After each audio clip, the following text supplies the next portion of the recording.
What's up, everyone? You know who I am. I'm Jack Slater, the comic outlaw. And check us out on YouTube. But right now, we are doing Thanos versus Deadpool. Yep, one of the most effective but very interesting love triangles I've ever had the pleasure of reading in my life is continuing.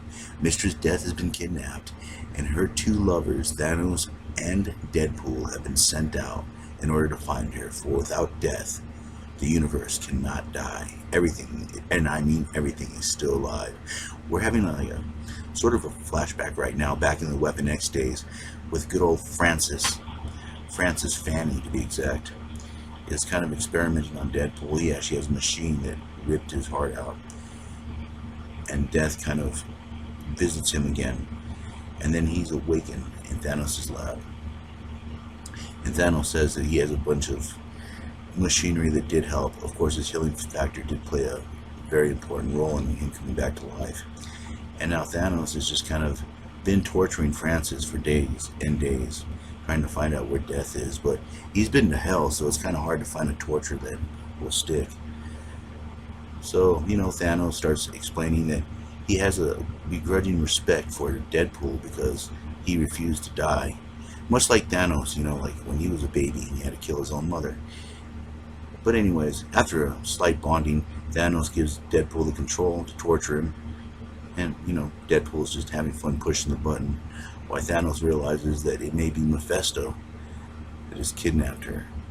Now, Mephisto is kind of a devil of his realm, and Thanos goes on to explain that it could be him that's hiding Death, or knows where she is, or can open a portal to where they need to go. But they need to get to hell first, and that's hard to do on the earth plane. So they bring in the Chicken Man, and the demon he communicates would be glad to take Francis's soul in order for the door to open. So the Chicken Man, Deadpool, and Thanos all go to hell. Of course, Deadpool has to get one little jab in on Francis, and swoosh, into the water they go. And oh my God, what is that? Death? Deadpool's so happy he lays a fat kiss on her. But no, it's not Death. It is the Boatman. They are in the river Styx, about to cross into the dark plane of hell. But what's going on there? It's a complete war. Yes, the demon lords are fighting. Mephisto on one team, Satanists, Satanists, something like that. Real weird. They just don't say Satan. And Pluto.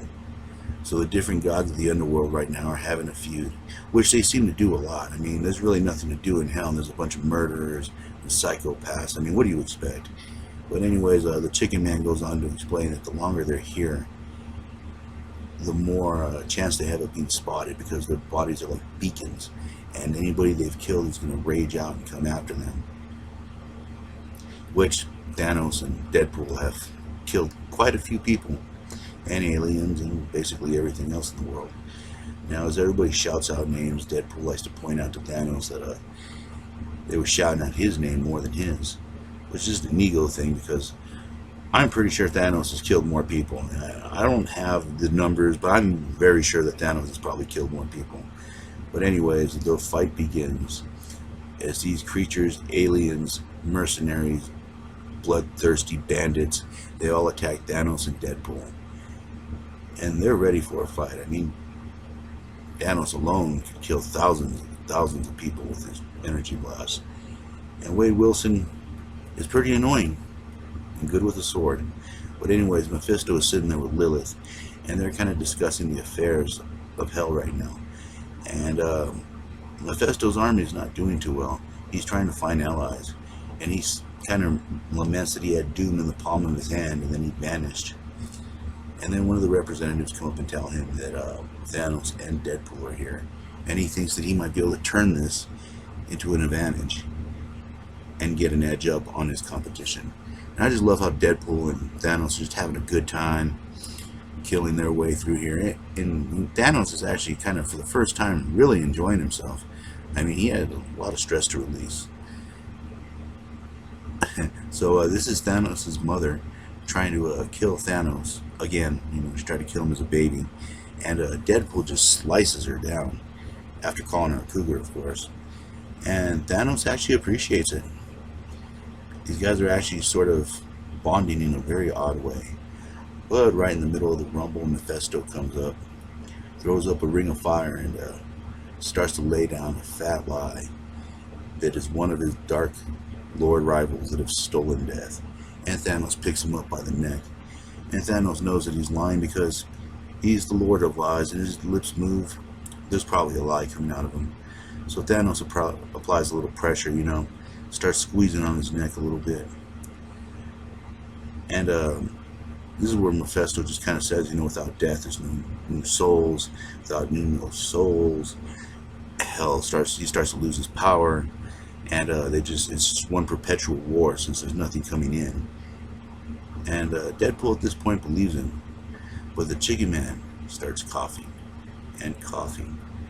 And I love this little part here. Deadpool's like, I think I have some cough drops. I have all these pouches. They must be used for something. It's a little 90s joke. And the Chicken Man coughs again. Something strange comes out. It is Mephisto's son. And I think his name is Blackheart. He's kind of like a bastard son. He gets banished from hell here and there, Him and his father don't see eye to eye. He does try to take a shot at Thanos, and this is how strong Thanos is. He's able to not only block this demon, he's able to take him to the woodshed. He's beating the brakes off of him. And Mephisto's just sitting there, hoping they kill each other. But Deadpool grabs him for a minute, and Deadpool asks him, can you take us there? He knows where death is. Last time she sent him a message with her last bit of energy, that she's in a place beyond God's touch, a place beyond eternity, for it is her brother that stands over her as she's caged. What does eternity have to do with this? One of the most powerful cosmic beings, the living representation of the universe, has death. How will they get her out? How will they even get to her? Well, I guess we'll find out the next time, won't we? And I'll catch you on the flip side.